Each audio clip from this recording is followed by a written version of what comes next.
Hello students, आप सभी का स्वागत है ताप्ती स्टडी क्लासेस चैनल पे। आज के इस वीडियो में हम क्वार्टरली एग्जाम सिलेबस देखने वाले हैं। क्लास 12th का फ्लेमिंगो बुक से। ठीक है, बहुत इंपॉर्टेंट क्वेश्चंस भी आज के इस वीडियो में हम देखेंगे जो आपको क्वार्टरली एग्जाम में पूछे जाने वाले हैं फ्लेमिंगो बुक से। जैसे कि आपके पास इंग्लिश की दो बुकें हैं, एक फ्लेमिंगो है और एक विस्तास। इन सभी बुकों से जो क्वेश्चंस आने वाले हैं वो भी हम देखेंगे।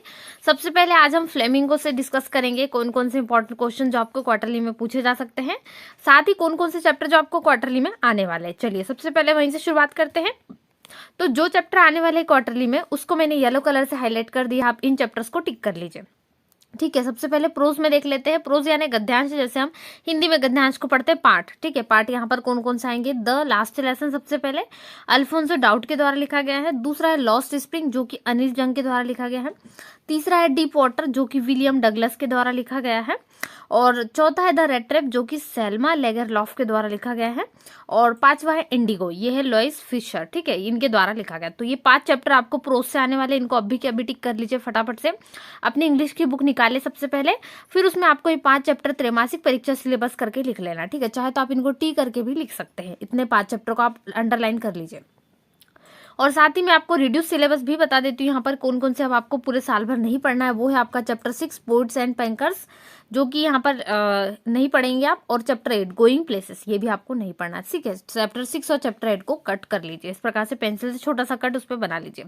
और पोइट्री से त्रैमासिक में क्या क्या आने वाला है वो भी मैंने येलो कलर से आपको टिक कर दिया है। वो है an elementary school classroom in a slum. ठीक है, इंपॉर्टेंट चैप्टर है भी, इससे भी त्रैमासिक परीक्षा में क्वेश्चन पूछे जाएंगे। उसके बाद जो चैप्टर है वो है कीपिंग क्वाइट, ये भी त्रैमासिक में पूछे जाने वाला है। तो जो येलो कलर से मैंने हाईलाइट किए हुए ये सभी चैप्टर्स आपको पूछे जाने वाले हैं त्रैमासिक परीक्षा में। अब आपको कोई डाउट नहीं रहेगा। और ये रिड्यूस हो चुका है 6 चैप्टर जो रेड कलर से मैंने यहाँ पर हाईलाइट किया है, यानी आपको ये नहीं पढ़ना है। तो ये आपको 3 चैप्टर्स नहीं पढ़ना है फ्लेमिंगो से, ये तीनों रिड्यूस हो चुके हैं। बाकी चैप्टर्स आपको पोइट्री से 2 और 3 त्रैमासिक में पूछे जाएंगे और यहाँ पर से 5 चैप्टर्स आपको त्रैमासिक में पूछे जाएंगे। अब आपके पूरे डाउट क्लियर हो गए। जैसे आपको कंफ्यूजन था कौन कौन से चैप्टर आने वाले हैं तिमाही में, तो अब आपका क्लियर पूरा डाउट हो गया है। चलिए अब इंपॉर्टेंट क्वेश्चन की शुरुआत करते हैं चैप्टर 1 से। क्लास 12th फ्लेमिंगो में मोस्ट इंपॉर्टेंट क्वेश्चन की शुरुआत हम सबसे पहले प्रोज से करेंगे, यानी कि जो लास्ट लेसन है आपका चैप्टर 1। ठीक है, तो ये चैप्टर 1 से स्टार्ट करते हैं। तो चैप्टर 1 की जो कहानी है शॉर्ट में, यहाँ पर मैं आपको जो इसकी समरी है वो पूरी समझा चुकी हूँ। यदि आपने वो समरी नहीं समझी है तो प्लेलिस्ट है, प्लेलिस्ट में लिंक दी गई है, वहां से जाकर आप पूरे वीडियोस अटैच है, उसमें आपके इंग्लिश के जो है समरी मैंने कंप्लीट करवाई थी, साथ ही इसके क्वेश्चन आंसर, तो वो जाके देख लीजिए, जिससे आपके लास्ट लेसन जो है पूरा पार्ट आपको समझ आ जाए। एक टीचर के बारे में है और एक बच्चे के बारे में, स्टूडेंट के बारे में, किस प्रकार से व्याकरण यानी भाषा को सीखने की उसमें जद्दोजहद पूरी बताई गई है, वो चीजें उसमें, वो समझ लीजिए पार्ट को। ठीक है, चलिए क्वेश्चन नंबर फर्स्ट है, why did French think of running away from school that morning. देखिए, फ्रेंच क्यों दौड़ रहा था उस दिन स्कूल जाने के लिए सुबह मॉर्निंग में। अब ये बहुत अच्छा क्वेश्चन है, इसका आंसर कुछ हिंदी में मैं आपको समझा देती हूँ। क्योंकि उस दिन उसका वो जानता था कि अब यहाँ पर उससे टीचर्स वगैरह पूछेंगे, जैसे मिस्टर हेमल उसका टीचर है, तो टीचर यहाँ पर उससे हमेशा क्वेश्चन पूछते थे। आज क्वेश्चन पूछने का ही दिन था, इसलिए जल्दी जल्दी जा रहा था कि मैं लेट हो चुका हूँ, मिस्टर हेमल मुझे डांटेंगे, इस कारण वो दौड़कर जल्दी से स्कूल जा रहा था। चलिए दूसरा है, what did French see when he passed the town hall. ठीक है, जब वो टाउन हॉल के पास से जा रहा था, उससे कुछ हमेशा जैसे जाता था तो उसे क्लास की आवाज आती थी। जैसे क्लास में हम स्कूल में जाते तो बहुत सारे बच्चों के आसपास आवाज आती है और कोई बहुत सारी चीजें परिवर्तित, परंतु उस दिन कुछ ऐसा नहीं था। ये उसने क्या क्या देखा ये आपको लिखना है। What did French wonder about when he entered the class that day. उस दिन उसे क्या अलग अजीब लगा जब वो क्लास के अंदर गया, क्योंकि उस दिन क्या था, क्योंकि वो मिस्टर हेमल का लास्ट डे था, वो छोड़ के जाने वाले थे उसके बाद स्कूल। तो बहुत सारी यूनिक चीजें हुई है, वो भी सब आपको लिखना है। Why was mister Hamel kind to Franz even though he was late for school. Mister Hamel ने क्या करा जब वो लेट हुए स्कूल के लिए। ठीक है, कौन लेट हुआ, जब he was late for school, जब फ्रेंच क्या हुआ, लेट हुआ, तब क्या करा था। उस दिन की बात है जिस दिन उनका लास्ट डे था। What a thunderclap this words word for me, Franz के हिसाब से। What were those word and what was their effect on Franz. Franz पर जो है उनके शब्दों का क्या अर्थ हुआ। जैसे वो एक तरीके से उन्होंने समझाया भी था फ्रेंच को, वो इसमें चीजें आ जाएगी। What was unusual about Mr. Hamel dress on his last day is school and who were sitting at the back benches and why? How was everyone's mood in the class. ठीक है, उस दिन बहुत सारे गांव के विलेजर्स भी आए थे मिस्टर हेमल को लास्ट विदाई देने के लिए कि वो जा रहे थे। वो कुछ कुछ परिवर्तन इसमें था, जैसे उन्होंने कपड़े मिस्टर हेमल ने बहुत यूनिक पहने थे। वो हमेशा कपड़े कब पहनते थे, जब स्कूल में कोई स्पेशल प्रोग्राम हो, तो आज उन्होंने पहने थे। तो फ्रेंड समझ नहीं पा रहा था कि आज क्यों पहने, बाद में उसे पता चलता है। ठीक है, ये आपको बताना है। फिर justify the title the last lesson, कि आपको सही लगता है जो टाइटल दिया उसको इसको इंक्रीज करना। ठीक है, मोस्ट इंपॉर्टेंट क्वेश्चन है ये, बहुत बार पूछा जाता है और वार्षिक में भी इसके चांसेस है पूछे जाने के। चलिए इसके बाद क्वेश्चन नंबर 8 है, write a brief character sketch of Franz and mister Hamel. ये भी पूछा जाता है, जैसे कि आपको शॉर्ट बताना फ्रेंच किस प्रकार का था बच्चा, क्या वो जल्दी याद कर लेता था या टीचर्स की सुन लेता था, और मिस्टर हेमल किस प्रकार के टीचर थे। इन पे एक आप कैरेक्टर स्केच इस पे तैयार कर सकते हैं। ठीक है, ब्रीफ कैरेक्टर यानी शॉर्ट में उनके कैरेक्टर को डिस्क्राइब करना। चलिए नवा, how did the order from Berlin change the situation in the school. ठीक है, बर्लिन जो यहाँ पर देश उसके बारे में बताया, जैसे फ्रांस लैंग्वेज और बर्लिन लैंग्वेज की, तो वो चीजें यहाँ पर किस प्रकार से थी, उनका सिचुएशन की स्थिति क्या थी स्कूल में, वो बताना है। उसके बाद है what made mister Hamel cry towards the end of his last lesson. ठीक है, तो यहाँ पर जो मिस्टर हेमल है उनका लास्ट लेसन जो था एंड में उन्होंने किस प्रकार से सामने सारी चीजें रखी वो बताना है। चलिए उसके बाद दूसरा लेसन पे पढ़ते हैं जो है लॉस्ट स्प्रिंग। बहुत अच्छी है ये कहानी, इसमें लगभग 3 पार्ट्स में इस कहानी को वैसे तो 2 पार्ट में डिवाइड किया गया है, लेकिन इसमें स्टोरीज बताई गई है बच्चों के बारे में, जैसे बच्चों का किस प्रकार से मानसिक और शारीरिक रूप से उनकी जो शोषण होता है वो चीजें उसमें बताई गई, जैसे बच्चों से मजदूरी वगैरह कराई जाती है, कई बार मजबूरी में बच्चे करते हैं या फिर उनके माता पिता करवाते हैं। वो लेसन बहुत अच्छे से, इसकी पूरी फुल समरी आप समझना चाहते हैं पूरे पार्ट को तो मैंने अपलोड की हुई है पहले से, पूरे लेसन कंप्लीट करवा दी, इसमें आप जाके देख सकते हैं। प्लेलिस्ट में वीडियो ऐड है, उसकी प्लेलिस्ट की लिंक डिस्क्रिप्शन में दी गई है। सबसे पहले what was sahibs full name. Sahib जो था क्या करता था, मजदूरी करता था, जो कचरा बीनते उस प्रकार से उसका कार्य था, उसके माता पिता भी यही कार्य करते थे। ये जो बांग्लादेश का क्षेत्र है वहां से आए हुए थे इनकी family. Why was it ironical. ठीक है, यहाँ पर आपको बताना है कि साहिब का पूरा नाम क्या था। उसके बाद है why had the rag pickers come to line as Seemapuri. जो सीमापुरी क्षेत्र होता है दिल्ली में, एक सीमापुरी क्षेत्र है, come to live in Seemapuri, to which country Saheb's parents originally belong to. Saheb के पेरेंट ओरिजिनली बिलोंग बांग्लादेश से करते थे, सीमापुरी दिल्ली के सीमापुरी क्षेत्रों से में रहने बसने आए थे। तीसरा क्वेश्चन है in what ways garbage gold to rag picker. जो क्या होता है, कई बार साहब जो कचरा बीनता था कचरे के ढेर में से, तो उसे गार्बेज मैंने उससे कई बार क्या मिलता था, कई बार सोने का सिक्का मिलेगा इस उम्मीद में वो हमेशा ढूंढता था, तो उसे कई बार सिक्के मिलते थे परंतु सोने के नहीं, लेकिन उसके लिए तो सोने का ही कार्य करते थे। ठीक है, हाउ वॉज साहब life at the tea stall, who is Mukesh, what was Mukesh dream. ठीक है, साहिब की स्थिति कैसी थी, टी स्टॉल पे बाद में कार्य करने लगता है कहानी के एंड में। और मुकेश एक दूसरे है जो चूड़ी वाले जिनका कारखाना फिरोजाबाद में प्रसिद्ध है, वहां की कहानी है मुकेश के बारे में। तो मुकेश का ड्रीम क्या था, वो ऑटो ड्राइवर बनना चाहता था वैसे। तो ये सारी चीजें आपको लिखना है। Describe Mukesh as ambition person, explain why could the bangles makers not organise themselves into a कोरपेसिव। ठीक है, देख यहाँ पर क्या है, देखिए यहाँ पर जो ऑर्गेनाइज करता है मुकेश क्या करता है, जो बेंगल से कारखाना उसमें भी कार्य कर चुका है, उसके माता पिता दादा परदादा सभी वही कार्य किया करते थे। तो वो डिस्क्राइब करना है देमसेल्स, उसकी एम्बिशन क्या था, मुकेश ऑटो ड्राइवर बनना चाहता था, इसके लिए उसने क्या क्या प्रयत्न करे वो आपको बताना। छठवा है justify the title lost spring. ये भी इंपॉर्टेंट है, क्या टाइटल आपको लॉस्ट स्प्रिंग सही लग रहा है।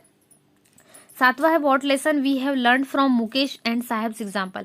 हम दोनों जो कहानियां हैं इसमें 2 कहानी, जैसे मुकेश की कहानी बताई है, चूड़ी का कारखाना में कार्य करता है, उसे कोई सुविधा नहीं है परंतु उसका सपना फिर भी ऑटो ड्राइवर बनने का। लेकिन साहिब जो गरीबी में बीता है, गरीबी में पला है, मतलब उसके पास खाने के लिए, रहने के लिए, कपड़े पहनने के लिए, जूते भी नहीं होते, कई बार चलने के लिए चप्पल नहीं होती, और फिर भी वो माता पिता का सहयोग करता है और वो मजदूरी करता है, उसे कोई पढ़ना लिखना उसका कुछ आता पता नहीं है। तो ये चीजें दोनों यहाँ पर कैसे एग्जाम्पल हो सकते हैं, हमें इनसे क्या सीखने मिलता है। ठीक है, ये आपको बताना है।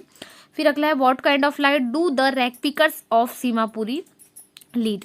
देखिए यहाँ पर क्या हो सकता है, उनकी लाइफ कैसे जीते हैं वो रैग पिकर्स, यानी जो इन लोग हैं सीमापुरी क्षेत्रों के, वो कैसे रहते होंगे ये आपको बताना है। चलिए डीप वाटर है, डीप वाटर में जो लेखक है उनके बारे में विलियम डगलस जी, उन्होंने क्या बताई है, उन्होंने अपनी कुछ चीजें बताई है, जैसे बचपन में वो उनके अंदर डर बढ़ गया था, किसको लेकर, पानी को लेकर, क्योंकि एक बार उनके दोस्तों ने उनको धक्का दे दिया था और वो मतलब डूबते हुए बच गए थे। हालांकि बच गए थे परंतु फिर भी उनके अंदर क्या समा जाता है, डर। इसी डर को बाहर निकालने के लिए वो प्रैक्टिस करते हैं और एक स्विमर जो ट्रेन स्विमर रहते हैं उनका साथ लेते हैं और इसके बाद में वो अपने डर से छुटकारा पा लेते। तो वही कहानी कैसे उन्होंने उससे छुटकारा पाया। चलिए इसके बाद क्वेश्चन है first, why was Douglas determined to get over his fear of water, he did the instructor turn Douglas into a swimmer. ठीक है, उनके द्वारा how did the instructor turn Douglas into a swimmer, Douglas को कैसे उन्होंने turn करा एक swimmer के रूप में। ठीक है, बाद में उन्होंने स्विमिंग सीखी, उसमें उनके जो इंस्ट्रक्टर है उनका बहुत बड़ा हाथ था। ठीक है, वो आपको बताना है कैसे कैसे उन्होंने अपने दृढ़ निश्चय से अपने जो डर है उस पर उन्होंने जीत हासिल की। सेकंड क्वेश्चन है, which two incidents in Douglas early life made him scared of water. दो चीजें इसमें बताना इंसिडेंट्स की जब डगलस क्या थे, डर चुके थे वाटर से, उनके अंदर डर समा गया। एक तो वो फ्रेंड के साथ में गए थे तब, और एक उनके फादर के साथ में गए थे तब। दो इंसिडेंट हुए तो वो दोनों लिखना है। Explain Douglas full reaction when he was throw into pool, why he failed to come to the surface of pool as he hoped to. देखिए जब वो पुल के अंदर गए तब उनका क्या रिएक्शन था, क्योंकि एक बार वो पुल के अंदर जाते हुए डूब रहे थे, और why he fail to come, वो बाहर आने में, पुल से बाहर आने में क्यों असफल हुए थे, जैसे उन्हें तैरना नहीं आता था इस कारण वो असफल हुए, और पानी ज्यादा ही तेजी से बढ़ रहा था इस कारण। फिर टाइटल को जस्टिफाई करना है डीप वाटर को, ये भी है। अब इंपॉर्टेंट क्वेश्चन है 5th नंबर का, वेरी वेरी इंपॉर्टेंट है। How did Douglas try to save himself from drowning into the YMCA pool. ठीक है, ये क्वेश्चन पूछा था, जब वो YMCA पूल में गए थे तो उन्होंने कैसे अपने आप को सुरक्षित करवाया या किस प्रकार से अपने आप को सेव करा। चलिए इसके बाद लेसन 4 है द रेड ट्रैप। चलिए इससे देख लेते हैं इंपॉर्टेंट क्वेश्चंस। चैनल को जल्दी सब्सक्राइब कर लीजिए ताकि आपको तिमाही परीक्षा के सभी इंपॉर्टेंट क्वेश्चंस मिल सके। यहाँ पर मैं सारे सब्जेक्ट्स की कोशिश करी, आपको सारे त्रैमासिक सिलेबस समझ आ जाए कंप्लीट और सारे इंपॉर्टेंट क्वेश्चंस आपको मिल जाए, इसलिए आपको सबसे पहले चैनल को सब्सक्राइब कर लीजिए जिससे आपकी भी हेल्प हो सके, आपको सारे क्वेश्चन मिल सके इंपॉर्टेंट, जितने भी आपको पढ़ाए जा रहे हैं सारे इंपॉर्टेंट क्वेश्चन है। साथ ही आपको त्रैमासिक परीक्षा के अकॉर्डिंग सभी कंप्लीट यहाँ पर आपके जितने भी सब्जेक्ट है सभी सब्जेक्ट्स के इंपॉर्टेंट मिलेंगे, इसलिए चैनल को जरूर सब्सक्राइब करें, दोस्तों में शेयर करना बिल्कुल भी ना भूलें, और जल्दी से वीडियो को लाइक भी कर दीजिए। चलिए इसके बाद द रेड ट्रैप में, the peddler believed that the whole world is rat trap, how did he himself get caught in the same. ठीक है, द रेड ट्रैप में पेडलर के बारे में बताया गया, तो ये पूरे वर्ल्ड के बारे में है, तो इसमें क्या चीजें थी वो जो उनके बारे में थी हिमसेल्फ के में, तो वो आपको यहाँ पर सेम चीजें लिखना है। ठीक है, चलिए इसके बाद अगला क्वेश्चन है, how does the peddler respond to the hospitality shown to him by the crofter. ठीक है, तो किस प्रकार से पेडलर ने रिस्पॉन्स करा, हॉस्पिटलिटी शो करी, कब, जब वो क्रॉफ्टर के द्वारा हुआ था। ठीक है, ये आपको बताना है। उसके बाद तीसरा क्वेश्चन है, why did the iron master invite to peddler to his home why did the आगे क्वेश्चन में आपको यही करना, उन्होंने डिसाइड क्या करा। ठीक है, तो यहाँ पर आपको पूछा गया उन्होंने बाद में आयरन मास्टर ने क्या डिसीव करा, उन्होंने यहाँ पर देखते आयरन मास्टर की जब वो पेडलर आता है तो किस प्रकार से इनवाइट उसको करा, ये आपको बताना है। फोर्थ क्वेश्चन है, what lessons call he taken from the captain the rat trap. ठीक है, तो यहाँ पर आपको बता देना है। चलिए क्वेश्चन नंबर 5 है, how did the peddler feel after robbing the crofter, कैसा फील कर रहा था पेडलर चोरी करने के बाद में क्रॉफ्टर की। What course did he adopt and how did he react to the new situation, what does his reaction reveal. ठीक है, रिवेल पे इसका रिएक्शन क्या था ये भी आपको बताना है। उसके बाद 6वां क्वेश्चन है, what did Edla notice about the stranger के बारे में, अजनबी को देखकर इडला ने क्या नोटिस किया।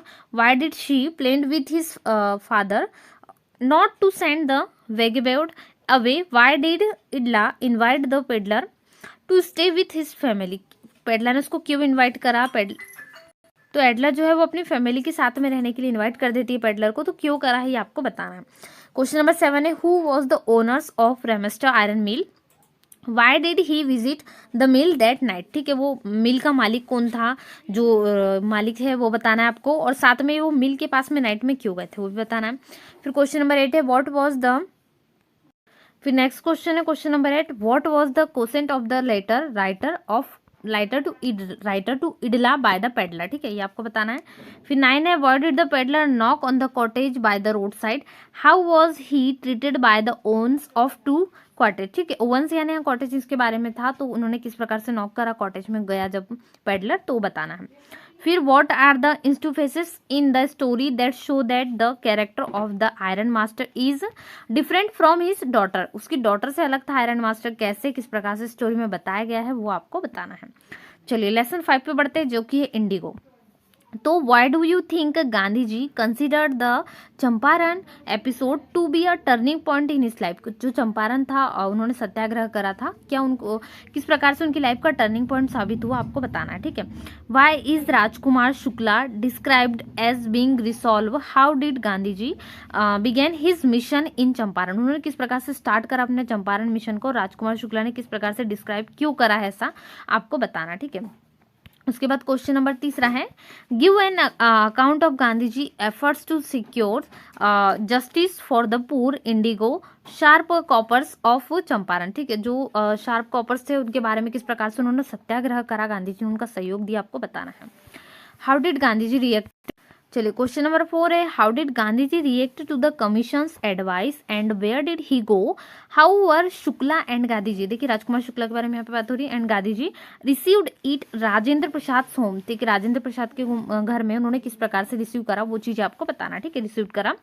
उसके बाद क्वेश्चन नंबर 5 है, वॉट मेड, आपको बता देना है यहाँ पर जो गवर्नमेंट है, जैसे कि ल्यूसिएंट गवर्नर यहाँ पर ड्रॉप करा था, और वो केस के बारे में, केस अगेंस्ट गांधी जी के बारे में जो केस करा था उन्होंने, आपको बता देना, ठीक है, ये आपको लिखना है। उसके बाद में क्वेश्चन नंबर 6 है, how is Gandhi ji critical to, तो यहाँ पर आपको गांधी जी की क्रिटिकल कंडीशन के बारे में बताना है, और साथ ही why did Gandhi ji tell the court that he was involved is conflict of duties, ठीक है, किस प्रकार से इन्वॉल्व है, आपको बताना है, उनकी जो कर्तव्य उसमें उसके बारे में उन्होंने बताए हैं। फिर 7 क्वेश्चन है, what were the terms of the Indigo contract between the British landlords and the Indian farmer और ब्रिटिश लैंडलॉर्ड्स के बीच में जो मालिक थे अंग्रेजी जमीनों के, यहाँ पर अंग्रेजों ने जमीन हड़प ली थी किसानों की, उस जमीन के मालिक और फार्मर्स के बीच में यानी किसानों के बीच में क्या कॉन्ट्रैक्ट हुआ, आपको वो भी बताना है। तो इस प्रकार से आज के इस वीडियो में हमने क्लास 12 इंग्लिश फ्लेमिंगो के जितने भी चैप्टर्स आपको त्रैमासिक परीक्षा में पूछे जाने वाले हैं उन सभी चैप्टर्स के इंपॉर्टेंट क्वेश्चंस देके इस प्रकार के क्वेश्चंस के लिए चैनल को सब्सक्राइब कर लीजिए। आपको सारे सब्जेक्ट्स के क्लास 12 हो या तो क्लास 9 से लेकर 12 जितने भी आपके सब्जेक्ट्स और क्लासेस सभी के इंपॉर्टेंट क्वेश्चंस त्रिमाही परीक्षा के अकॉर्डिंग, क्वार्टरली एग्जाम के अकॉर्डिंग आपको मिलने वाले, इसलिए चैनल को जरूर सब्सक्राइब कर ले, वीडियो को लाइक करना बिल्कुल भी ना भूलें, अपने सभी दोस्तों के साथ वीडियो को जरूर शेयर करें। तो मिलते हैं नए वीडियो में, तब तक वीडियो को लाइक शेयर करना बिल्कुल भी ना भूलें। Thanks for watching.